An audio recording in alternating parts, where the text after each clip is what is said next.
শিয়া রাফেজিরা সুন্নি মুসলমানকে কচু কাটা করে আল্লাহ নবীর সাহাবীদেরকে কাফের বলেও আল্লাহ নবীর পরে এই পৃথিবীর মাঝে শ্রেষ্ঠ ব্যক্তি আবু বকর, ওমর, উসমানকে কাফের, মুরতাদ, জাহান্নামী লানত দিয়েও অভিশপ্ত বলেও শিয়ারা আজকে কি আমাদের কাছে হিরো। নাউজুবিল্লাহ। চিন্তা করেন, কারণ আমরা দিন সম্পর্কে তো জানি না। যে আবেগ, আয়াতুল্লাহ খোমেনি বলেছে ইসরায়েলকে মানচিত্র থেকে মুছে ফেলেন। ও এই তো বিরাট বড় বিরাট কাহিনী। কিন্তু বলেন ইরানের কাছে আছে মস্ত, ইচ্ছা করলে পারে, কিন্তু করবে না, যে কখনোই করবে না। কারণ জানেন শিয়া রাফেজিদের জন্মদাতাই হলো আব্দুল্লাহ ইবনে সাবা আল ইহুদি। আব্দুল্লাহ ইবনে সাবা আল ইহুদি এই লোকটা ছিল ইয়ামানের, ছদ্মবেশে ইসলাম গ্রহণ করে উসমান রাদিয়াল্লাহু আনহু আমল শুরুর দিকে। এবং উসমান রাদিয়াল্লাহু আনহু আবু বকর, ওমরের বিরুদ্ধে কুৎসা রটনা করে আর আল্লাহ রসুলের পরিবার আহলে বাইতের পক্ষে ইমোশনালি বক্তব্য দিয়ে মানুষের মধ্যে প্রথমে ফাটল তৈরি করে। বুঝতে পারছেন?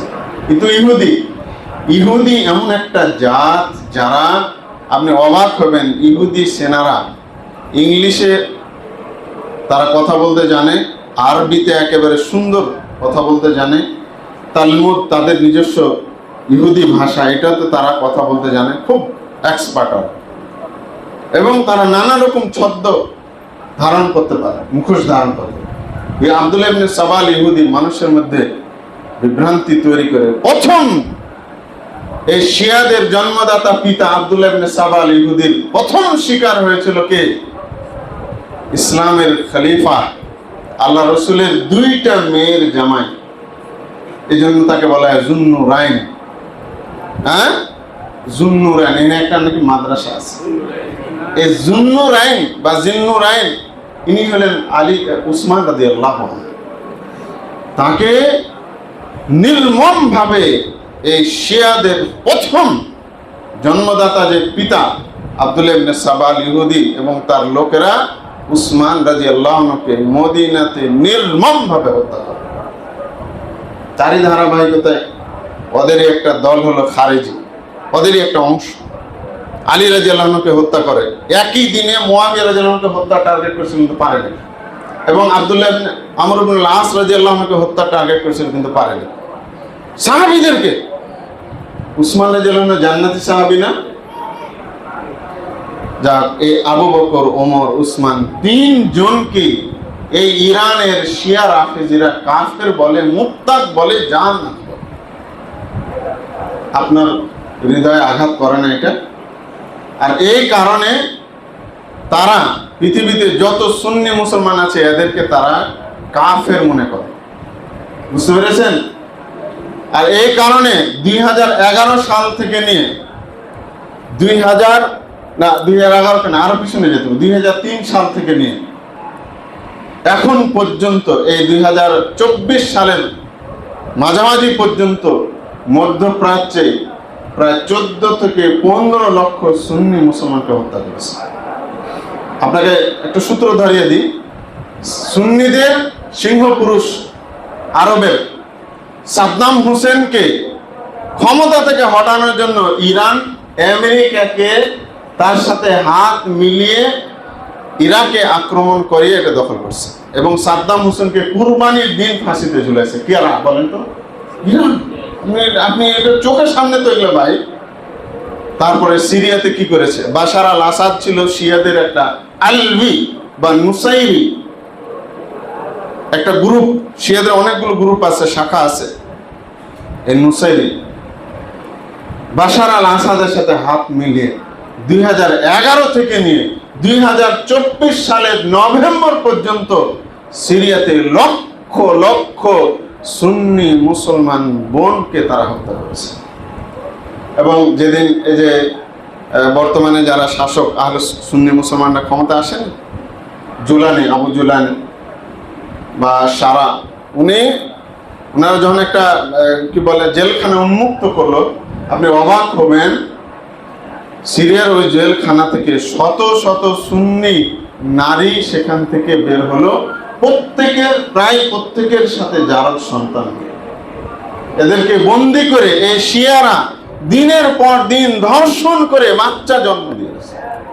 হত্যা করাটাকে তারা নেকির কাজ মনে করে। একজন ইহুদি খ্রিস্টানকে মারার চাইতে একজন সুন্নি মুসলমানকে, অর্থাৎ আমাকে আপনাকে হত্যা করাটা তারা অত্যন্ত নেকির কাজ, সবের কাজ মনে করে।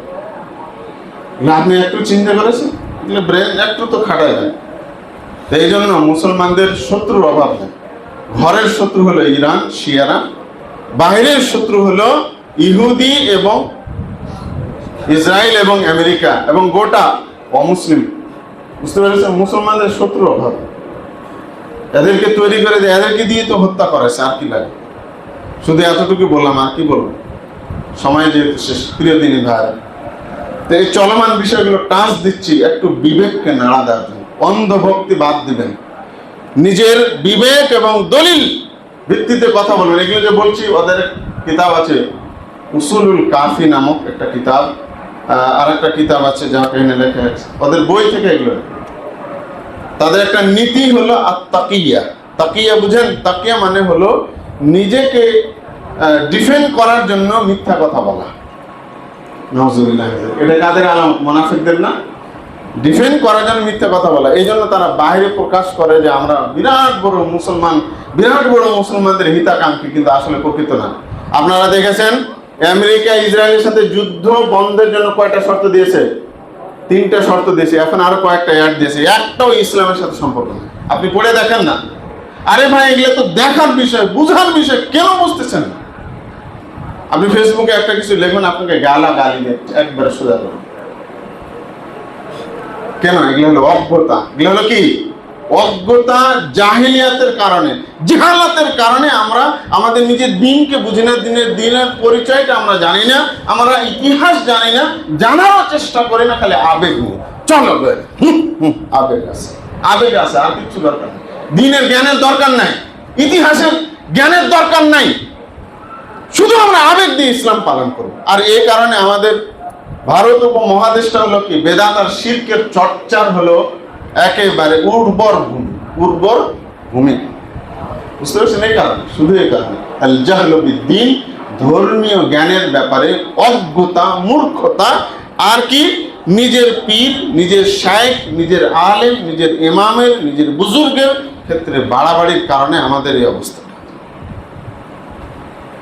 তো আসুন, আবেগ না, বিবেক এবং জ্ঞান দিয়ে। কারণ দ্বীন ইসলাম হলো কি? জ্ঞানের। আমরা এটার আলোকে নির্ণয় করি, দিন পালন করি, এটা দিয়ে কথা বলি, বিবেচনা করি।